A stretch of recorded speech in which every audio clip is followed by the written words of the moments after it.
Hello everyone, नमस्ते प्यारे बच्चों।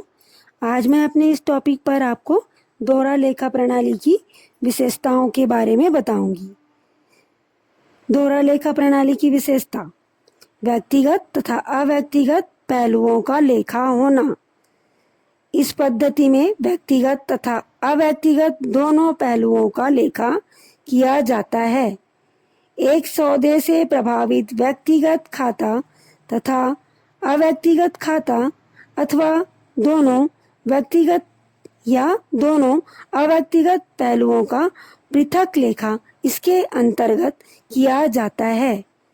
जैसे राम से पेन खरीदा।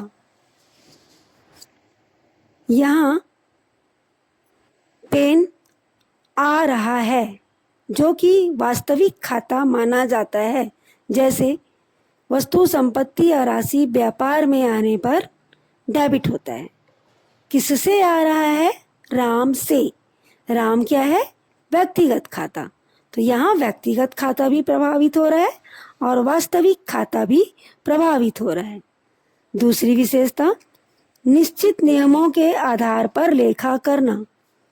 दोहरा लेखा प्रणाली में प्रत्येक सौदे के एक रूप को डेबिट तथा दूसरे रूप को क्रेडिट किया जाता है, जिसके लिए कुछ निर्धारित नियम हैं।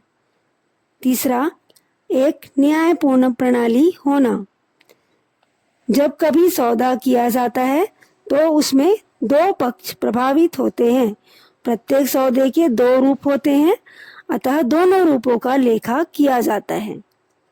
चौथा, अंगगणितीय संबंधी शुद्धता को प्राप्त करने में लाभदायक।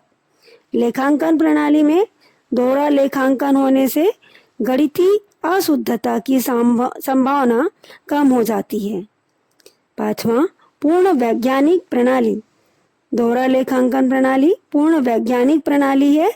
निश्चित सिद्धांतों एवं नियम के पालन से परिणामों में निश्चितता प्राप्त होती है। छठवां, निश्चित उद्देश्यों का होना। दोहरा लेखांकन प्रणाली निश्चित उद्देश्य पर आधारित होता है तथा उनके अनुरूप कार्य करता है। सातवां, खातों का वर्गीकरण। इस प्रणाली के अनुसार खातों को व्यक्तिगत, वस्तु अथवा संपत्ति तथा लाभ हानि, आय व्यय में वर्गीकृत कर लेखे किए जाते हैं। विभिन्न खातों का वर्गीकरण अलग अलग किया जाता है, जैसे कि पहले भी बताया था मैंने, व्यक्तिगत खाता, वास्तविक खाता, अवास्तविक खाता। बच्चों, नेक्स्ट टॉपिक पर मैं आपको दोहरा लेखा प्रणाली पर आधारित कुछ प्रैक्टिकल क्वेश्चन सॉल्व करने के बारे में बताऊंगी।